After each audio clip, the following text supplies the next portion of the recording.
To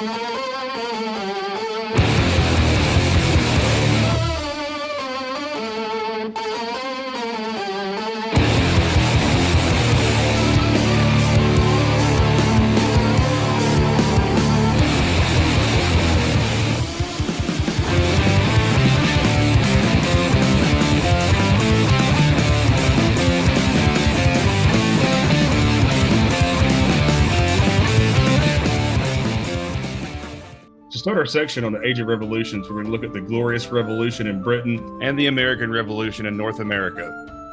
Whenever England and Scotland unified under King James, they struggled with their subjects over taxation and Catholic ritual in the English Church. 1628, Parliament forces Charles to sign the Petition of Right, placing limits on the power of the crown. Charles first raised revenue without Parliament through fees and fines on the people. The abuse of power provoked the English Civil War. In 1649, King Charles is beheaded for treason, the only English monarch to be executed. Oliver Cromwell, the Prime Minister of Parliament, took power, establishing a military dictatorship where he totally was not just a king without the name king. For example, his son was supposed to succeed him after he died. Whenever he did die, though, his son did not really want to take over, and Charles' son, Charles II, is crowned king. Charles II allowed Parliament to control taxes, but whenever he died, his Catholic brother James is crowned. James appointed Catholics to high office and dissolved Parliament. In 1688, 7 members of Parliament invite James' daughter Mary and her husband William of Orange, that's modern-day Netherlands, to invade and overthrow James. James fled. William and Mary took the crown of England in what we now call the Glorious Revolution.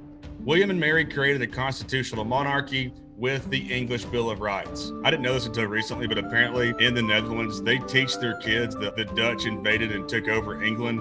And that's not how we teach it and how the English teach it. It is kind of funny how different cultures can completely interpret events differently. But just to recap, James I was the monarch who united England and Scotland. His son Charles I dissolved Parliament and tried to raise fees on his own, resulting in the English Civil War. Whenever Charles was defeated and executed, Oliver Cromwell took over as a dictator. Once Cromwell died, his son briefly ruled, but eventually abdicated in what is known as the restoration of the monarchy. The son of Charles I, Charles II, was crowned. Whenever Charles II died, his Catholic brother James took over and dissolved Parliament. After this, William and Mary were pretty much invited to take over by members of Parliament in what is known as the Glorious Revolution. So here's a concept that I wish was explained to me earlier in life than it was. Oftentimes, this whole part of Europe is just broadly referred to as England, Britain, the United Kingdom, Great Britain. There's all kinds of names thrown around. So let's get a few things straight. This island is called Great Britain. This island is called Ireland. Those are the names of the geographic islands. Altogether, this entire chain of islands is known as the British Isles. Historically, we have 4 kingdoms: England, Wales, Ireland, and Scotland. Around the time of the 1600s, 2 of these kingdoms were in charge. You had England in red and Scotland in blue. Whenever the English monarchy died out, they had to dig back up the family tree to find their new king and landed at the King of Scotland, James I, who united the 2 kingdoms as the United Kingdom of Great Britain. You can even see how the Scottish and the English flags are combined to create the modern Union Jack. Today, the country consists of 4 countries: England, Northern Ireland, and Scotland. Note, the rest of Ireland is the Republic of Ireland, a separate nation. Now we're going to talk about the transformation of the colonies of British North America into the modern United States. England first attempted to establish a colony at Roanoke in 1585. England's first established permanent colony was at Jamestown in 1607. Though it struggled initially, eventually it discovered tobacco as a cash crop, and the British colony soon began to grow. Other nations like the Netherlands, France, and Sweden also colonized what is today the United States, but eventually Britain became the dominant colonizing power. English migrants populated 3 distinct regions of the colonies: New England, the Middle Colonies, and the Southern Colonies. First, we're going to look at New England, the colonies of Massachusetts, which include modern-day Maine, New Hampshire, Rhode Island, and Connecticut. New England was mostly found by settlers seeking religious freedom, like the Puritans and the Pilgrims. These colonies had a reputation for their independent attitudes. Their economies was based on timber and fishing. Natural harbors also provided a resource for maritime trade. In many ways, these colonies were more primed for rebellion because, as trading colonies, changes in taxes could greatly alter the political mood of the colonists. Next, the middle colonies of New York, New Jersey, Pennsylvania, and Delaware. The middle colonies, characterized by New York, originally a Dutch colony, and Pennsylvania, which was founded by the Quakers. These colonies were home to both agricultural and maritime trade. The Hudson and Delaware rivers provided natural trade routes for the young colonies. Now, the southern colonies of Maryland, Virginia, North Carolina, South Carolina, and Georgia. The southern colonies were the least populated, besides Virginia, and seen as a buffer for the English with the Spanish Empire. These colonies were dependent on agriculture and over time became dependent on slavery. These colonies tended to be the most loyal to the English crown. In theory, European countries that had colonies practiced mercantilism with their colonies. That is where the colonies were only allowed to trade with the mother country and the colonies were not allowed to trade with other countries. Our interpretation of economics now is that this would be insane because it just messes with the free market. You always want to be able to buy and sell products at the best price, even if you're not buying and selling with people that are part of your own country. But at this time, they thought the best way for their mother country to be successful was for their colonies to only trade with them. This was called mercantilism. England technically believed in mercantilism, but at first they used the practice of solitary neglect with their North American colonies. This was beneficial for England and the colonies because England was just kind of turning a blind eye to the colonists trading with the Spanish. And it actually helped out because, like I said earlier, we now know through economics that it's better if you freely let people trade. Essentially, the colonies were enjoying what we understand today as free trade. By the mid-1700s, the British colonists in North America had thriving economies and considerable political autonomy. Britain only taxed imports and left internal taxation to the colonists. But this all changed in 1763 with the 7 Years' War, or sometimes called the French and Indian War in the United States. This, sometimes considered the First World War, by the way.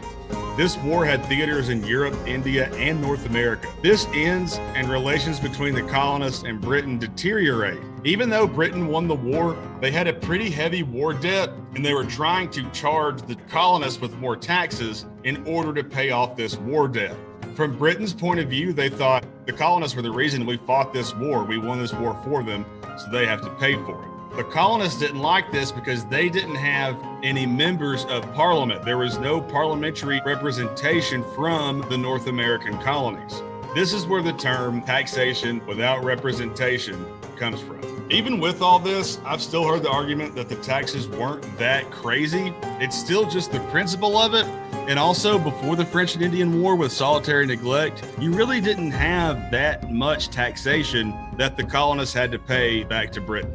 Britain used military occupation, the closure of Boston Harbor, and the suspension of colonial governments whenever the colonists started to fight back. In 1776, the conflict escalates as the Second Continental Congress ratifies the Declaration of Independence.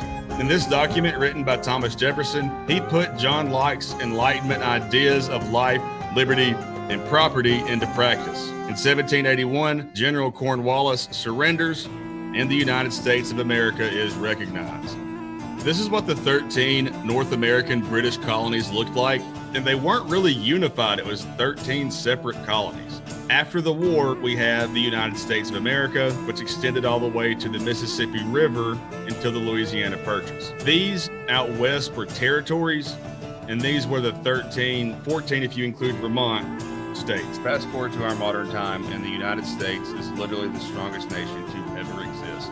I know that might sound like a bold claim, but no other country has ever dominated world politics like the modern United States. And it's fascinating to look back at the origins of these 13 fractured colonies and how they grew into the world's strongest empire. It's important to acknowledge that the American Revolution wasn't a net positive for everybody. Generally, slaves were pro-British for pretty good reason. They had a better chance of being freed from slavery if they fought for the British. Still, that said, it is vitally important to understand that this is the first time the ideas of the Enlightenment and the ideas of the social contract were put onto paper and used by a government. And though its ideas were lofty and not always achieved, it is vital to understand how the American Revolution will later influence the French Revolution, the Haitian Revolution, and all the subsequent revolutions to spread across the Americas. If there's one thing you can take pride in being an American, is that we started the wave of democracy that slowly spread across the world. And armed for the battle while canting of peace, on our east came the British, the red-coated band, to hang up our leaders and eat up our land. Oh, all to the rescue, for Satan shall work, no gain for the legions of Hampshire and York. They claim our possession, the pitiful knaves. The tribute we pay shall be prisons and graves. And cheer, cheer, the Green Mountaineer. And cheer, cheer, the Green Mountaineer. We owe no allegiance, we bow to no throne. Our ruler is law, and the law is our own. Our leaders themselves are our own fellow men, who can handle the sword and the scythe and the pen. Hurrah for Vermont, for the land that we till must